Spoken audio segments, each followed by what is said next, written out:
मेरे प्यारे श्रोताओं, सभी माताओं, दर्शकों, देवियों, सज्जनों, आप सभी को फिर एक बार स्वागत करता हूं आप ही के अपने फेवरेट यूट्यूब चैनल आरपी के वायराम जी में। मैं आपका प्यारा चहेता साथी प्रियांशु हमारी फिर एक बार और एक नया प्रसंग के साथ आज हम बात करेंगे।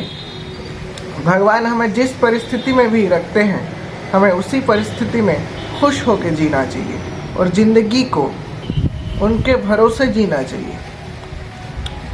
हम अक्सर जो हम अच्छा करते हैं या फिर हमारे मेहनत से या फिर भगवान की कृपा से जो रिजल्ट हमें मिलता है, उसका श्रेय हम अपने आप को देते हैं। और जो बुरा होता है वो हमारे कर्मों के कारण ही होता है, लेकिन उसका श्रेय हम भगवान को देते हैं। फॉर एग्जाम्पल के तौर पर हम ले सकते हैं कि किसी का बच्चा अगर एग्ज़ाम में अच्छा नंबर लाता है तो वो माता पिता कहते हैं कि वो बच्चा का अपना मेहनत था, लेकिन बच्चे का कितना मेहनत था ये तो बच्चा जाने और भगवान जाने। लेकिन हमें बच्चे का मेहनत हो या ना हो, लेकिन हमें भगवान का एहसानमंद होकर जीना चाहिए, क्योंकि भगवान के बुद्धि के बल पर ही, भगवान ने जो बुद्धि दिए हैं उसी के बल पर ही, और जो कर्म करता है, किसी व्यक्ति हो चाहे फिर एक बच्चा भी हो, वो कर्म करता है, लेकिन प्रेरणा का स्रोत तो ईश्वर ही है। तो हमें इसलिए भगवान का एहसानमंद होकर जीना चाहिए।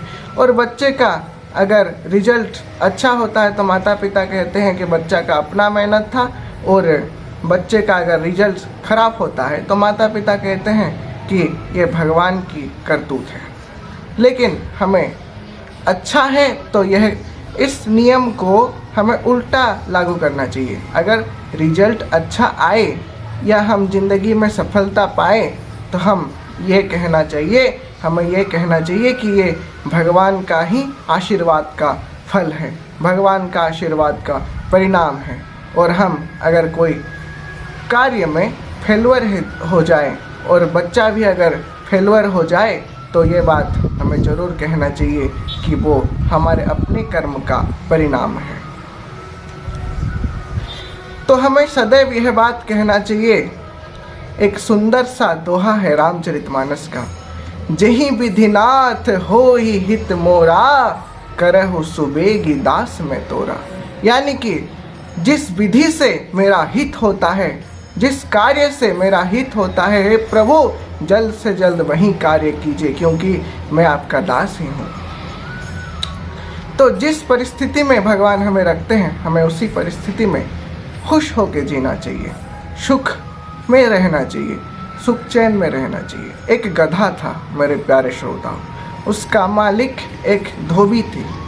तो उसने हर रोज क्या करता था कि वो गधा को तालाब के पास ले जाता था और उसके ऊपर कपड़े का बोझ लाद देता था।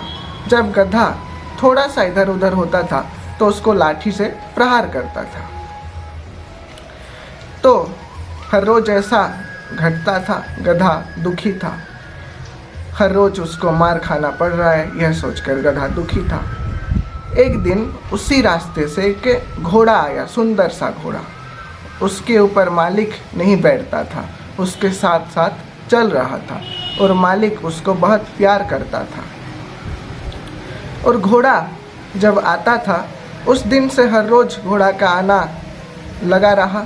तो घोड़ा जब भी आता था उस गधा के ऊपर थोड़ा व्यंग का मुस्कान देके चला जाता था।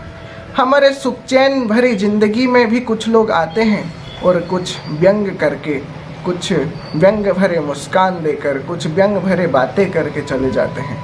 वो हमारा हृदय के ऊपर उसका गहरा असर पड़ता है, लेकिन उसको हमें नज़रअंदाज कर देना चाहिए। मेरे प्यारे श्रोताओं, एक दिन क्या हुआ कि वो घोड़ा आता है और रोते रोते कहता है कि मुझे अभी युद्ध के लिए मुझे भेजा जा रहा है, मेरा जीना मरना अभी विधि हाथ है, यानी कि नियति के हाथ में है, तुम तो जी रहे हो। तो जब घोड़ा ऐसा कहा रोते रोते, तो गधा सोचा, फिर जब घोड़ा चला गया तो गधा सोचा, मेरी ज़िंदगी में तो कोई ख़तरा नहीं है, मेरा कार्य ही मैं कर रहा हूँ, तो ऊपर वाले तुम्हें बहुत बहुत धन्यवाद कि मुझे आप जिंदा रखे हैं।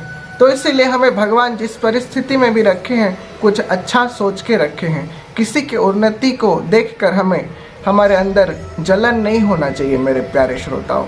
फिर आऊँगा कुछ नया प्रसंग के साथ, तब तक के लिए लाइक शेयर और सब्सक्राइब करना ना भूलिए आपके favourite YouTube channel RPKY Ram ji को।